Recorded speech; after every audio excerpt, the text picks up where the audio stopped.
السلام علیکم ورحمۃ اللہ وبرکاتہ۔ رمضان مبارک وہ مہینہ ہے جس میں رب العالمین اپنے بندوں کو فضل و مہربانی سے سرفراز فرماتا ہے۔ اپنے حبیب صلی اللہ علیہ وسلم کی رحمت کے صدقے اور خیرات سے انہیں سرفراز فرماتا ہے اور انہیں رمضان مبارک کی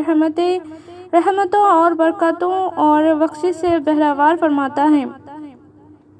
جیسے کہ ترمذی حدیث شریف پاک ہے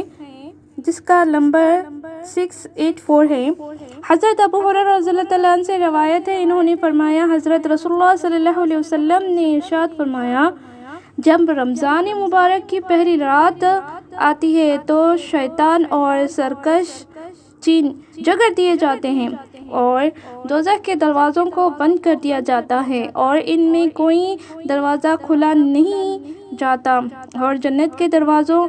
کو کھول دیا جاتا ہے اور ان میں کوئی دروازہ بند نہیں کیا جاتا، اور ایک ندا دینے والا ندا دیتا ہے، اے بھلائی کے طلبگار، اس کی طرف متوجہ ہو جاؤ، اور اے برائی چاہنے والے، گناہوں سے دور ہو جاؤ، اور اللہ تعالیٰ کی جانب سے دوزخیوں کو آزادی ملتی ہے، اور یہ سلسلہ رمضان کی ہر رات ہوتا ہے۔ رمضان مبارک میں رب العالمین کی سخاوت اور عطا کا یہ معاملہ ہوتا ہے۔ ان میں ایمان والوں کو عبادتوں کا خصوصی موقع عنایت کیا جاتا ہے، ثواب میں اضافہ کیا جاتا ہے، شیاطین کو جکڑ دیا جاتا ہے تاکہ وہ بندگان خدا کو نہ بھٹکا سکے، انہیں عبادتوں سے نہ بھٹکا سکے۔ اللہ سبحانہ و تعالی اپنے بندوں کو سرفراز کرتے ہوئے ماہ رمضان کی ہر رات گنہگار بندوں کو دوزخ سے آزاد فرماتا ہے۔ ماہ رمضان جو سخا اور فیاضی کا معاملہ رحمت للعالمین صلی اللہ علیہ وسلم کا بھی ہوا کرتا ہے، آپ بھی اپنی امت کو سرفراز فرماتے ہیں اور رحمت کا صدقہ عطا فرماتے ہیں، جیسا کہ روایت ہے، حضرت عبداللہ بن عباس رضی اللہ تعالیٰ عنہما سے روایت ہے،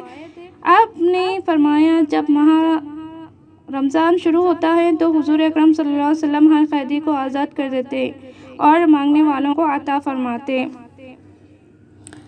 اسی برکتوں والا مہینے میں رب قدیر نے بندوں کے لیے روزے کی صورت میں عبادت کرنے کا ایک سنہری موقع عطا فرمایا، چنانچہ ہجرت کے دوسرے سال شعبان معظم کے مہینے میں روزے کی فرضیت کا اعلان فرمایا اور ماہ رمضان کی خصوصیت کو بیان فرماتے ہوئے ارشاد فرمایا، رمضان وہ مہینہ ہے جس میں قرآن نازل کیا گیا، اس حال میں کہ وہ لوگوں کے لیے ہدایت ہے اور اس میں حق و باطل میں تمیز کرنے والی روشن دلیلیں ہیں۔ تم میں جو کوئی اس مہینے کو پائے وہ اس کے روزے رکھے۔ دنیا اور آخرت میں روزے کے بے شمار فوائد ہیں۔ روزے دار کے حق میں اللہ سبحانہ و تعالیٰ نے دنیا و آخرت میں بے شمار برکتیں اور سعادتیں رکھی ہیں۔ روزہ خدا تعالیٰ کی وہ عبادت ہے کہ جس کی برکتیں دیگر عبادتوں میں اور ان کے ثواب میں نہیں پائی جاتی۔ بندہ مومن کو نیکی کرنے کی وجہ سے اجر و ثواب تو ضرور دیا جاتا ہے، لیکن وہ اجر و ثواب روزے اور اس کے اجر و ثواب کے مواصل نہیں ہو سکتا۔ حدیث شریف میں آیا ہے،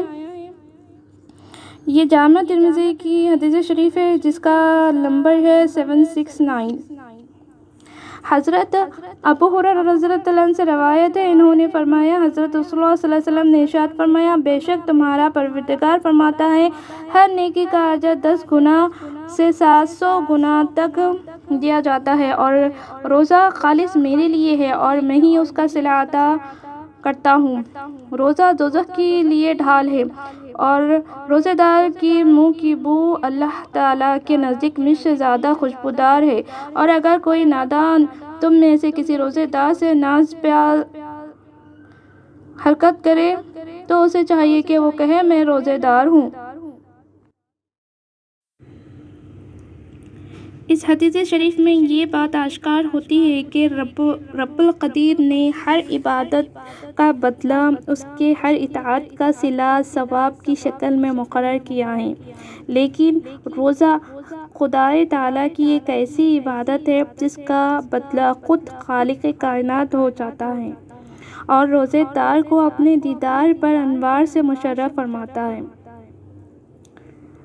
روزہ ایک ایسی عبادت ہے جس میں خالص طور پر ریاکاری کا کوئی شبہ نہیں، اس میں دکھاوے کا کوئی دخل نہیں۔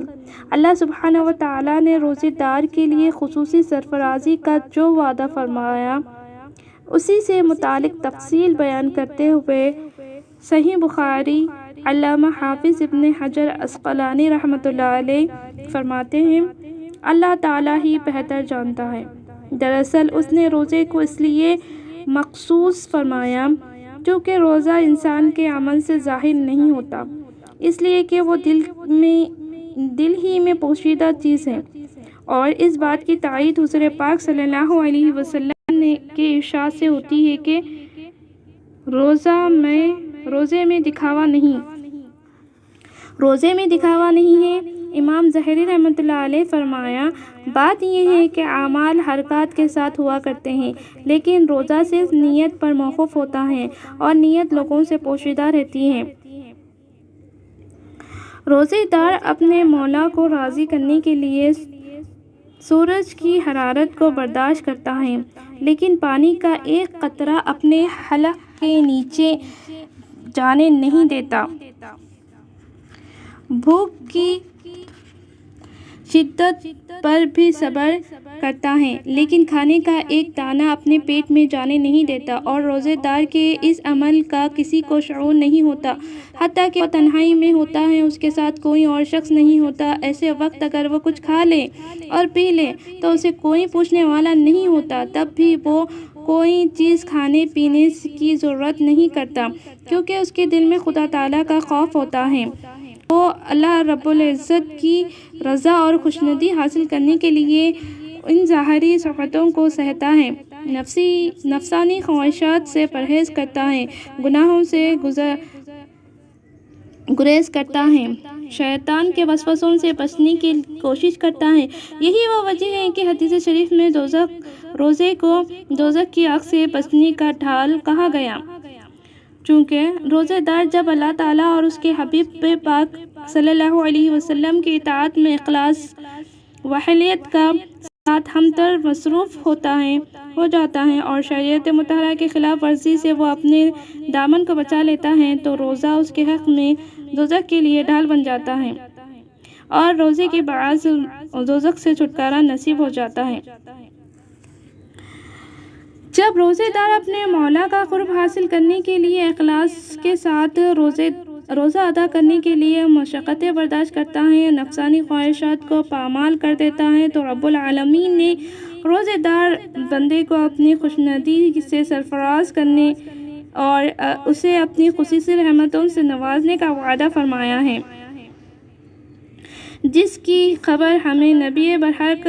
مخبر صادق صلی اللہ علیہ وسلم نے دی ہے۔ چنانچہ ایک موقع پر حضور پاک علیہ الصلوۃ والسلام نے حضرت اسامہ رضی اللہ تعالیٰ عنہ کو نصیحت کرتے ہوئے ارشاد فرمایا۔ حضرت سعید بن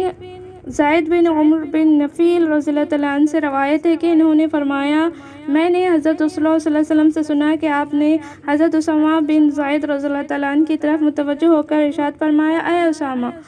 تم جنت کے راہگان ہو اور اس کے علاوہ راستے پر چلنے سے بچتے رہو۔ تو انہوں نے عرض کیا، یا رسول اللہ صلی اللہ علیہ وسلم، اس راستے پر تیزی سے پہنچنے والی کون سی چیز ہے؟ حضور پاک علیہ الصلوۃ والسلام نے ارشاد فرمایا، گرمیوں میں پیاسا رہنا اور دنیاوی خواہشات سے نفس کو روکنا۔ اے اسامہ، تم روزہ رکھا کرو کیونکہ وہ اللہ تعالیٰ کا قرب عطا کرتا ہے، اور اللہ تعالیٰ کے نزدیک روزے دار کے منہ کی بو اور کھانے پینے کو رضا الہی کی خاطر چھوڑنے سے بہتر کوئی پسندیدہ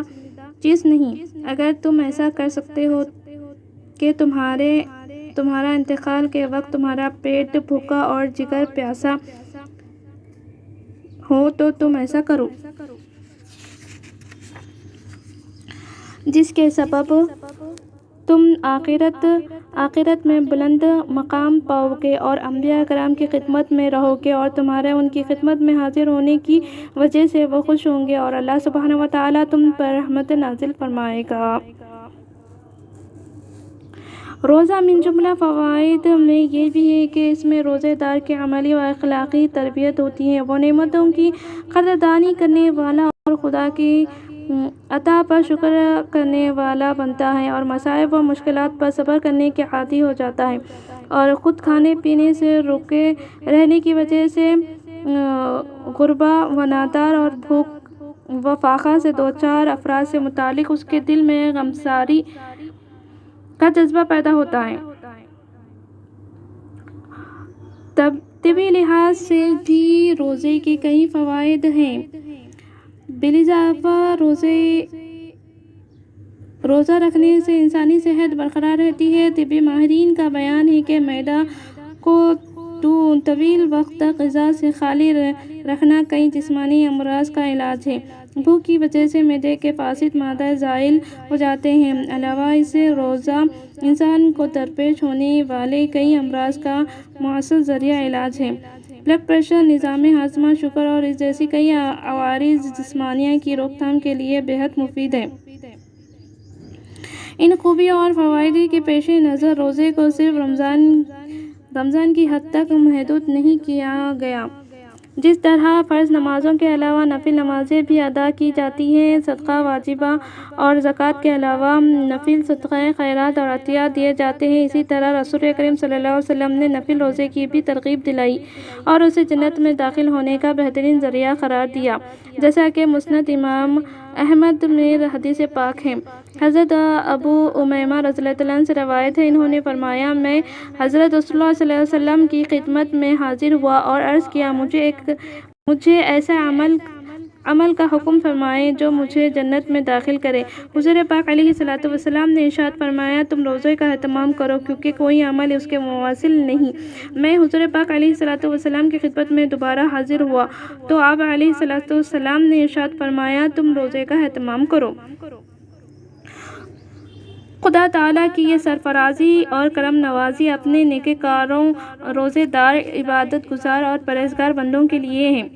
جو اپنے مولا کی اطاعت کرتے ہیں، اسے سے خوف کرتے ہیں اور ہمیشہ ان پر خشیت الہی طاری رہتی ہے۔ اخلاص کے ساتھ وہ معبود حقیقی کی عبادت کرتے ہیں۔ اسی بنیاد پر رب العالمین نے انہیں اپنے فضل و کرم میں لے لیتا ہے۔ ان ہستیوں کی قطع نظر جو بندے خدا تعالیٰ کی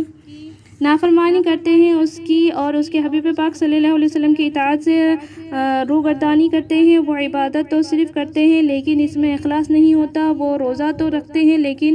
گناہوں سے نہیں بچتے، تو ایسے افراد کی عبادت دربار الہی میں شرف قبولیت حاصل نہیں کرتی، جیسا کہ صحیح بخاری شریف میں حدیث پاک ہے۔ حضرت ابو ہریرہ رضی اللہ عنہ سے روایت ہے کہ انہوں نے فرمایا، حضرت رسول اللہ صلی اللہ علیہ وسلم نے ارشاد فرمایا، جو شخص روزے میں جھوٹ بات اور بیہودہ عمل کو نہیں چھوڑتا ہے تو اللہ تعالیٰ کو کوئی پرواہ نہیں کہ وہ کھانا پینا چھوڑتے ہیں۔ ہماری ذمہ داری ہے کہ ہم اس متبارک مہینے کی قدر کریں، روزے اور تراویح کا اہتمام کریں،